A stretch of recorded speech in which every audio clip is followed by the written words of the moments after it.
Le petit chaperon rouge. Il était une fois une petite fille de village, la plus jolie qu'on eût su voir. Sa mère en était folle, et sa grand-mère plus folle encore. Cette bonne femme lui fit faire un petit chaperon rouge qui lui seyait si bien que partout on l'appelait le petit chaperon rouge. Un jour, sa mère ayant cuit et fait des galettes, lui dit « Va voir comment se porte ta mère grand, car on m'a dit qu'elle était malade. Porte-lui une galette et ce petit pot de beurre. » Le petit chaperon rouge partit aussitôt pour aller chez sa mère grand, qui demeurait dans un autre village. En passant dans un bois, elle rencontra compère le loup, qui eut bien envie de la manger, mais il n'osa à cause de quelques bûcherons qui étaient dans la forêt. Il lui demanda où elle allait. La pauvre enfant, qui ne savait pas qu'il était dangereux de s'arrêter à écouter un loup, lui dit « Je vais voir ma mère grand » et lui porter une galette avec un petit pot de beurre que ma mère lui envoie.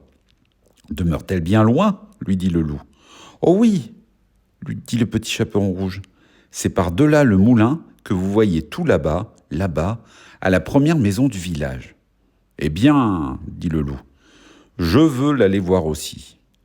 Je m'y vais par ce chemin ici, et toi par ce chemin-là, et nous verrons qui plus tôt y sera. » Le loup se mit à courir de toute sa force par le chemin qui était le plus court, et la petite fille s'en alla par le chemin le plus long, s'amusant à cueillir des noisettes, à courir après des papillons et à faire des petits bouquets de fleurs qu'elle rencontrait.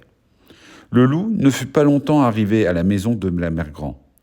Il heurte. « Toc toc, qui est là ? C'est votre petite fille, le petit chaperon rouge, » dit le loup en contrefaisant sa voix. « Qui vous apporte une galette et un petit pot de beurre que ma mère vous envoie. » La bonne mère grand, qui était dans son lit, à cause qu'elle se trouvait un peu mal, lui cria « Tire la chevillette, la bobillette chéra. » Le loup tira la chevillette et la porte s'ouvrit. Il se jeta sur la bonne femme et la dévora en moins de rien, car il y avait plus de 3 jours qu'il n'avait mangé. Ensuite, il ferma la porte et s'alla coucher dans le lit de mère grand, en attendant le petit chaperon rouge qui, quelque temps après, vint heurter à la porte. « Toc toc, qui est là ?» Le petit chaperon rouge, qui entendit la grosse voix du loup, eut peur d'abord, mais croyant que sa mère grand était enrhumée, répondit « C'est votre fille, le petit chaperon rouge, qui vous apporte une galette et un petit pot de beurre que ma mère vous envoie. » Le loup lui cria, en adoucissant un peu sa voix « Tire la chevillette, la bobinette chérera. » Le petit chaperon rouge tira la chevillette et la porte s'ouvrit.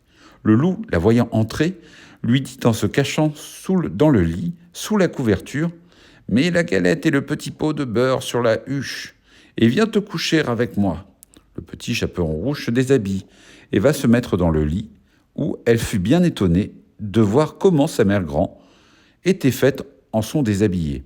Elle lui dit « Ma mère grand, que vous avez de grands bras. C'est pour mieux t'embrasser, ma fille. Ma mère grand, que vous avez de grandes jambes. C'est pour mieux courir, mon enfant. Ma mère grand, que vous avez de grandes oreilles. C'est pour mieux écouter, mon enfant. Ma mère grand, que vous avez de grands yeux. C'est pour mieux voir, mon enfant. Ma mère grand, que vous avez de grandes dents. C'est pour te manger. » Et en disant ces mots, ce méchant loup se jeta sur le petit chaperon rouge et la mangea. Moralité, on voit ici que 2 jeunes enfants, surtout de jeunes filles, belles, bien faites et gentilles, font très mal d'écouter toutes sortes de gens et que ce n'est pas chose étrange, s'il en est temps, que le loup mange, je dis le loup, car tous les loups ne sont pas de la même sorte. Il en est d'une humeur accorte, sans bruit, sans fiel et sans courroux, qui, privés complaisants et doux, suivent les jeunes demoiselles jusque dans les maisons, jusque dans les ruelles, mais hélas, qui ne sait que ces loups doucereux de tous les loups sont les plus dangereux.